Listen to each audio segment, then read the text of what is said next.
The toxic and chronic stress that a person endures in a narcissistic relationship doesn't only affect them emotionally and psychologically. That toxic stress is destroying their physical body as well.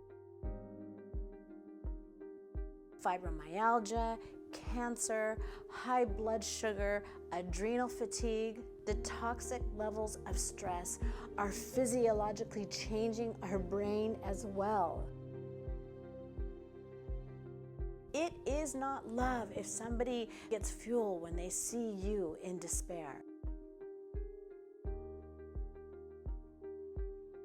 And memo from Self-Love Normaland, we are not supposed to die to keep somebody or a relationship alive.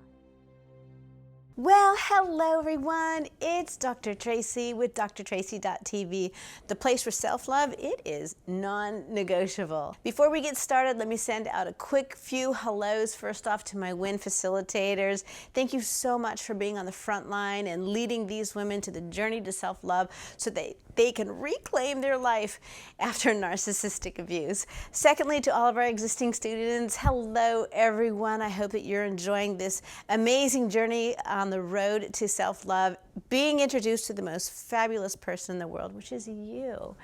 And finally, to any of our first-time guests, allow me to introduce myself. My name is Dr. Tracy Campbell. I am the founder of the WIN Foundation as well as the creator of this program, Reclaiming Me. I am a Ph.D. in psychology. I am an EP, which is an energy practitioner, laws of attraction specialist. And I am also known as the self-love recovery coach, but most important to today, I am a survivor of narcissistic abuse. And the reason that I mention all of that to you is because I know that if you came into this door that you're looking for answers as your life is in 10,000 pieces on the emotional floor in life. That you're looking for answers as to what happened, why did it happen, and most important, how do I reclaim my life after it being annihilated by narcissistic abuse? Well, that's exactly what you're going to learn here in this program. Now, let me tell you a little bit about this program, Reclaiming Me, and how it differentiates itself from other programs. So on the market, you're going to find programs that deal with psychology as a path to healing. You're going to find programs that deal with spirituality as the path to healing. But in the Reclaiming Me program, I only have one path to healing, and that is this thing called the journey to self-love. So if you're wondering why I chose the journey to self-love as the roadmap to recovery, to answer that, let me explain to you what narcissism is. Narcissism is considered what's a spectrum disorder, which means it goes from here to here. Now, right here in the middle is what we all want and need, which is called a healthy narcissism. But as narcissism merges up the spectrum, the very first thing that happens is that you get a person that has narcissistic tendencies or high narcissistic tendencies, and this is just a very difficult person. As it merges on up the spectrum, it then goes into what's called narcissistic personality disorder, and this is a very problematic person. And as it merges on up the spectrum, it goes into what's called antisocial personality disorder, formerly known as sociopath and psychopath. And these are people that we just completely want to stay away from. Well, at the polar opposite of narcissism is narcissistic personality disorder, is this thing called self-love deficiency disorder. And one day it suddenly dawned on me, rather than taking all my energy and trying to fix this, and change this, I got a thought that said, maybe if I just focus on this thing called self-love deficiency disorder, it will by default cancel out that. And guess what I discovered? I discovered that the formula works. So, if self-love is truly the roadmap to recovery, and recovery means healing, what does self-love look, feel, and sound like? Well, the best word picture that I can give you is self-love looks like a boardwalk. You know how boardwalks are plank against plank. Well, that's exactly what self-love looks like, with each plank representing something in our self-love foundation that we need. And if narcissism was able to enter your life, do you know what that means? That means that you are missing a plank in your self-love foundation. So every week here at the Reclaiming Me course, all we do is we lay a new plank in our self-love foundation so that narcissistic abuse can never enter your life again. So before I share with you the name of the plank that we were missing in our foundation of self-love that allowed this part of narcissistic abuse to enter our lives, let me first share with you about why this particular class is so important to me. So this class I called From Narcissistic Fatigue to Self-Love, and the subtitle that I gave it is Understanding Why It Physically Hurts So Much to Love a Narcissist. So let me tell you why this class is so important to me. At the peak of my narcissistic abuse, I was living in what I would call physical anguish. I was suffering from cluster migraines. I was living with this chronic muscular and structural body pain that I thought at one time that I had fibromyalgia. I had brain fog and memory loss that was beyond what's normal. I had muscle weakness that was so debilitating that I reached a point that I couldn't even stand up out of a chair without using the assistance of my hands, or I couldn't even open a jar because the muscular grip in my hand was so weak. And all of that was already on top of all the other things that I was suffering from, like gut issues, chronic headaches, horrible lower back pain, and not to mention 25 pounds of fat that no matter what I did just held on to my belly area. Well, because the doctors couldn't find anything actually wrong with me, I reached this very unhealthy point of resolve, where I just came to the conclusion that pain was a part of who I had become. But fast forward into my recovery, what I would one day eventually discover is that all these emotional aches and pains that turned into physical aches and pains and ailments did have a root cause. And the root cause of all my physical anguish that I was literally white-knuckling my way through was because I was living on a day in and day out in chronic stress on account of narcissistic abuse. Well, this class is so important to me because what I've learned on the recovery journey is that though narcissistic abuse can annihilate a woman's psyche, her emotional system, her psychology, research is now showing that the stress of narcissistic abuse can cause such diseases as fibromyalgia, as stroke, and even research now is showing that the trauma of the chronic stress that we face when we're in narcissistic abusive relationships actually causes physiological changes in our brain. So if any of this sounds familiar to you, you're in the right place, and we have a wealth of healing of information for you. So at this time, let's begin our healing journey by taking our Reclaiming Me test of the week. The way that the tests work is the more that you check means the more you need this class. At this time, I'm going to throw the teaching over to the WIN facilitators, and I will see you all on the other side. So I want to start this journey to healing by asking you a question. Have you ever suffered from strange illnesses or aches and pains that would just overtake your body with absolutely no explanation? Well, if you can understand that, then this class is specifically for you. This class, again, is called From Narcissistic Fatigue to Self-Love, and it's understanding why it hurts so much to love a narcissist. All right, I have 4 intentions for this class, and I'm also going to explain to you, the self-love plank that we're missing from our foundation. So first, the self-love foundation for the week. The self-love plank that we are missing in our foundation right now is a self-love plank that's called self-care.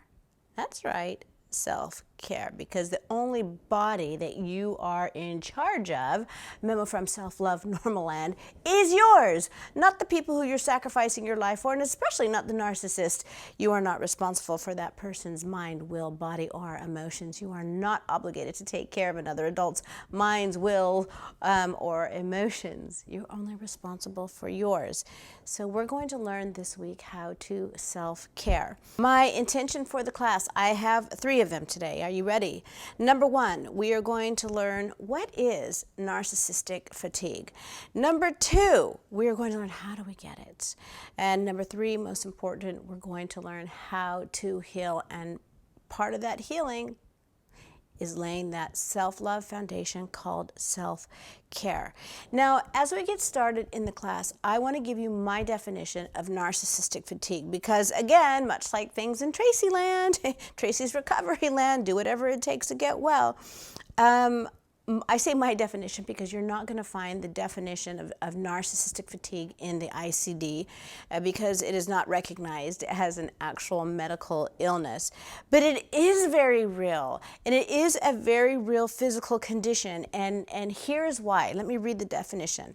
To me, narcissistic fatigue is a form of physical, mental, emotional, and psychological maladies or ailments that stems from the stress we experience when we are exposed to chronic narcissistic abuse.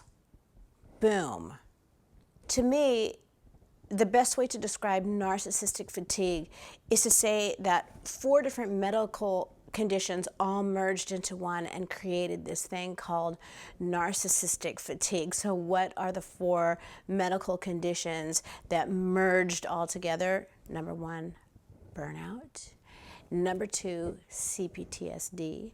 Number 3, compassion disorder. And number 4, Munchausen syndrome by proxy. And let me explain why I say that. First one, burnout. Burnout is a state of emotional, physical, and mental exhaustion caused by excessive and prolonged stress. Question, how many of you have been exposed to excessive and prolonged stress? Well, if you have, the symptoms of burnout include such things as feeling overwhelmed, oh, check, being emotionally drained, oh, check, and unable to meet the constant daily needs that are in front of us. And the reason that we can say check, check, check is that when we're with a narcissist, the needs are endless. And so every day we're not able to meet the needs that are put in front of us. Number 2, compassion fatigue. Now, a lot of you may not have heard compassion fatigue, and that's because compassion fatigue is mainly experienced by caregivers, and it's often described as the negative cost of caring. And the reason that I believe that women in narcissistic abuse and those of us suffering from narcissistic fatigue is when we are in a narcissistic relationship, we are being forced to fill a glass of water with holes. And so all of our efforts that we go into trying to make this person happy never make this person happy. So what are some of the signs of compassion fatigue? Some of the signs include exhaustion, check, short-tempered, check, check, a lack of empathy, which that makes us feel like, oh my God, am I turning into the narcissists? And number 4, guilt. And why do we feel guilty? We feel guilty because why can't we just push through this?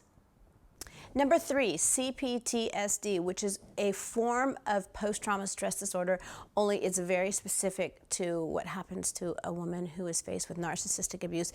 And for those of you who want more on this, it's coming in Module 4. So, CPTSD is a mental illness that develops when exposed to trauma involving the threat of something traumatic.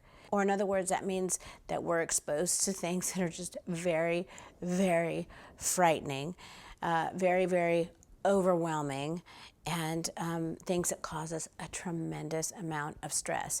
And to be quite honest, I think that that sounds like almost every day in the life of a woman who's faced with narcissistic abuse. Some of the symptoms of CPTSD include difficulty in controlling your emotions, insomnia, flashbacks, mind races, being distrustful towards the world, and feeling very hostile. Okay, and number 4, I think that the 4th medical condition that has crashed into this thing called narcissistic fatigue is this thing called Munchausen syndrome by proxy, with us being the by proxy. And why do I say that? Because Munchausen syndrome by proxy is when a caregiver intentionally harms a child, it happens in children, in order to fuel the esteem of the parent. Well, what difference is a narcissist who intentionally traumatizes us in order to get fuel? My answer is nothing. So now that we know what narcissistic fatigue is, let's figure out how we got it. And I know a lot of you watching are saying, like, you don't need to tell me how I got it. I know exactly how I got this awful condition of mine, but just flatter me, because I've identified 7 specific environments that can very quickly lead us into narcissistic fatigue. Environment number 1, we can become drained out and run the risk of living with narcissistic fatigue if we live in an environment that is under constant agony. And think about it, when we're in an environment where hurt to rescue is going on, and hurt to rescue is when the narcissist pushes us down to pull us up, to push us down to pull us up. Well, living in this constant environment where we don't know if our life partner loves us or hates us, is our friend, our foe, is our ally or our enemy. When we don't have that information about the person that we say we love and they say that loves us, that causes us great anguish. Number 2, we can become drained out and enter into narcissistic fatigue when we live in an environment where we constantly have to live in our brain. You know, in narcissistic relationships, we can't live out of our heart, and authentic love lives out of the heart. But in narcissistic relationships, we can't afford to do that. We are constantly living in our head, in the forefront of our head, actually thinking. Did I say it right? Did I not say it right? Are they going to be in the mood that I can talk about things, or maybe I can't talk about things? How many secrets do we have to keep from this person just to avoid punishment?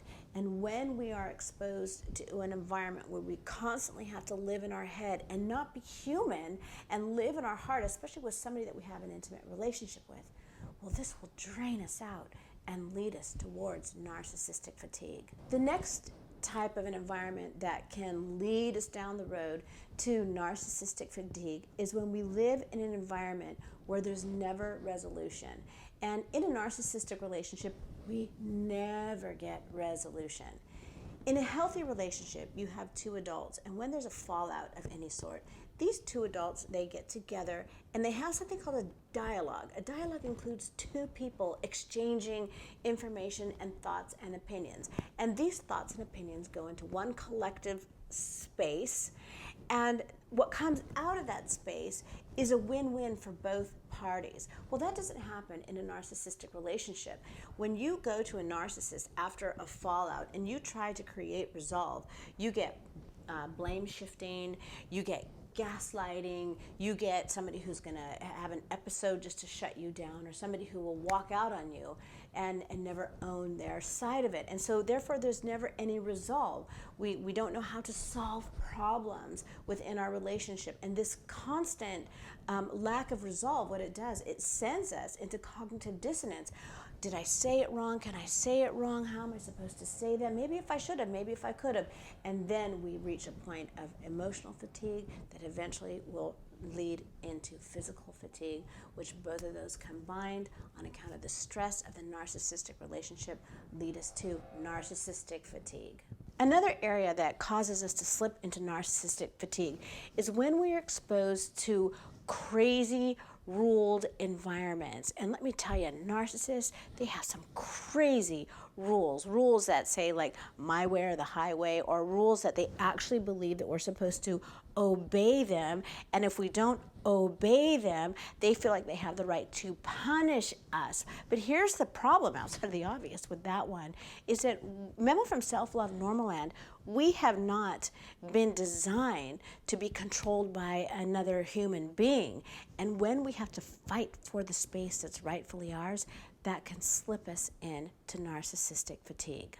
Number 5, another area that can slip us into narcissistic fatigue is when we live with somebody who is a glass with holes. In other words, narcissists, they require constant adoration, constant attention, constant acceptance. And when we are with somebody that we're constantly having to spill into, but no matter how much we put into that person, it doesn't make a difference, and we never get the reward of the reciprocity of that constant draining from us and never being enough can slip us into narcissistic fatigue. The 6th area that can slip us into narcissistic fatigue is when we live in an environment that is just filled with constant confusion.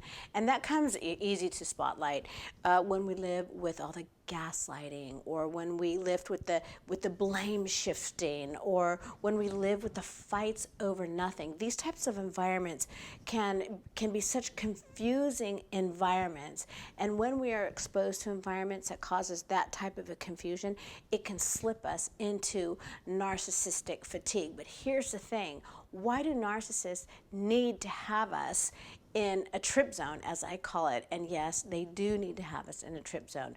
The answer is that they need to keep us in that trip zone in order to be able to get constant fuel supply. And you know what I have to say for that? That's not love, that's abuse. Finally, the 7th area, and I really want to focus on this one because it's the most important. The 7th area that can slip us in to narcissistic fatigue is when we live in an environment where there is chronic fear. And let me tell you, living with a narcissist is consumed with fear. We have fear every day of our life. We fear their temper. We fear their episodes. We fear if they're going to have an episode in public. We fear if they didn't come home. Are they cheating on us? We fear, what are they doing with our money? We fear, are they lying to us? We fear, are they going to hurt our children? We fear, what does our future hold? We fear when they're in the middle of an episode, how long is this going to last? And is there a way out? When it comes to living with a narcissist, it is grounded in fear. And let me tell you what's so desperately dangerous about that situation. When our body is exposed to this chronic fear bombing, as I call it, what happens is our body secretes something from the fight and flight zone of our brain, which is a stress hormone. And when those stress hormones hit our body and hit our body and hit our body, for unjustified reasons, because they're there to keep us safe in life. They're there in case the dinosaurs want to eat us. We're supposed to fight and flight, but Memo from Self-Love Normaland, there are no dinosaurs in our universe right now. So when we are just bombed with all this stress hormone, that stress hormone begins to not only destroy our psyche by causing anxiety and depression, but worse, it begins to attack our body, and we begin to get physically sick. What type of sick, do you ask? Well, let me just read you a few of these stress-related illnesses. Our body can go into adrenal failure because of these stress hormones. We can get high blood sugar. And here's the problem. Well, high blood sugar is a precursor to gum disease, heart and blood vessel disease. It can increase our risk for heart attack. It can increase our risk for stroke. It can increase our risk for kidney function and kidney failure. It can cause nerve damage, where we're going to start to feel tingly and pain in our extremities. It can lead to eye disease, including the damage to our retina. It can cause glaucoma. It can cause cataracts, but worse, what these stress hormones can do, and this is the whole point that I decided to include this class in the recovery journey, is that research is now showing that these stress hormones can actually cause physiological changes in our brain. And what I mean by that is that these stress hormones, when done in high doses, and we're in high doses of it if we're in a narcissistic relationship, it affects the memory part of our brain, which is the hippocampus. That's where we store our memory, and the stress hormone makes it shrink, which means what? That's why we have brain fog. That's why we have memory loss. That's why we just simply can't remember certain things in life. But it doesn't stop there. Those stress hormones then go after the amygdala in our brain, and the amygdala is the fight or flight button, let's say, in our brain. And what happens is that if we're under that chronic stress day in and day out, and our body is being flooded and plummeted with this stress hormone, our amygdala basically breaks, and what happens is that it can't get shut off. And when it can't get shut off, it's like having our gas on the panic pedal of our life. And what happens is that we go into a chronic stage of hypervigilance or anxiety, where everything is a panic. You drop your keys on the ground and you, oh my God, I dropped my keys, or you hear a noise in the other room, and everything startles you and everything panics you. And this is what happens when our lives are exposed to ongoing stresses caused by narcissistic abuse. The question then becomes, how do we heal? And I'm telling you how we heal. You have heard me say this many times. The only way that we can heal from this particular form of narcissistic abuse is to learn the skill of how to rescue ourselves. We are the only ones who can walk back into our life. We are the only ones who can put us in a place of protection. We are the only ones who can grab our own boots and pull ourselves up. Our physical being is a responsibility of ourselves, and we need to stop waiting for the narcissist to do the right thing in order for our stressors to stop. The formula doesn't work that way. In order for us to protect ourselves from narcissistic fatigue, we must physically learn how to self-care and take care of ourselves, or as I like to say, we have got to rescue ourselves from ourselves. So what exactly does self-care mean? Let me give you the definition. Self-care is the practice of taking an active role in protecting one's own well-being and happiness, in particular during periods of stress. Again, memo from Self-Love Normaland. If we are going to heal from narcissistic abuse, we must commit to ourselves that we will be the ones who will rescue ourselves. So what does rescuing yourself and learning to self-care look like? This means that when it comes to agony, you're not going to take the hand during the hurt to rescue mission, that you're instead, on your time on the floor, you're going to take a breath, you're going to go inward, and rather than expect somebody else to rescue you, you're going to rescue yourself by asking yourself a simple need that we learned in last week's class, which is, what do I need? And when you grab a hold of that need, you learn to take baby steps into meeting your own need. That's called rescuing yourself, and that's called self-care. This means that when you find yourself in the cycle where you're constantly repeating yourself, where you're living in that ongoing chaos, that rather than trying to learn 15 different languages on how to be understood by the narcissist, you will instead say to yourself, self, this person doesn't want to hear me. They have ears, they can hear, so rather than repeat myself, I'm going to use my words to say, I'm going to ask once, and if you don't hear me, I understand it's because you don't want to hear me, and I'm going to have to learn to meet my needs myself. This means that when it comes to living with no resolution, you will make the self-care commitment to self that you will not engage in trying to find resolution with the narcissist. You can attempt once, and if they don't reciprocate, and reciprocity is one of our self-love planks that's coming on down the pike, that if they don't reciprocate and offer you some sort of resolution, that you will stop trying to find resolution. So what exactly does that sound like? Well, what that sounds like is you can use these words. I'm not going to continue with this conversation because I can see that you're not interested in reaching any resolution. So as you do want to just get your way, I consider this conversation completely over. Self-care means that when you find yourself living under these crazy rules within a relationship, that you'll understand that these are not just crazy rules. These are called abusive expectations, which, by the way, that's our next week class. And rather than try to fulfill these abusive expectations, you will remind yourself that nobody in life has been designed to be controlled, and that therefore it is not correct that you have to fight for your space. You have right.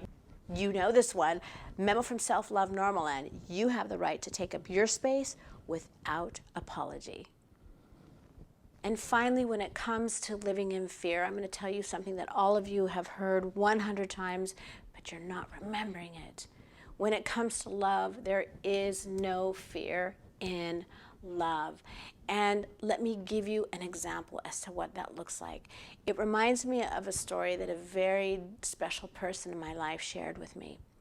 And it's a story about a husband and wife, about a wife who was terrified of clowns. Well, even though the husband knew that this fear of clowns wasn't real, he nonetheless made the commitment to do one thing, and that was walk in front of her wherever she went in life. Why? Because he was rude and needed to walk into the room first? No. He walked in front of her to make sure that there were no clowns in the room before she walked in, because he did not want to see the person that he loved get launched into fear. Memo from Self-Love Normaland. There is no fear in love. And now for our beautiful life work for home. Okay, now it's time for our beautiful life work for home. Here we go, physical healing. This week in your journal, it's time to start keeping some lists. List number 1. Keep a list of how many times a day you are sent into narcissistic fatigue and identify the techniques the narcissist uses to put you there. Number 2, emotional healing. This week, make a list of all your identified physical ailments and all the areas that you are neglecting yourself. Make a commitment to put yourself and your needs first at least one time this week. Spiritual healing this week. This week, before you go to bed, ask Spirit to bring light to all the areas of your life that you did not self-care or rescue yourself that day. And number 3, in your prayer and meditation time, this is your next list, see yourself doing a do-over where you literally replay the situation where you abandon yourself and you replay it showing up for yourself, rescuing yourself, and self-caring.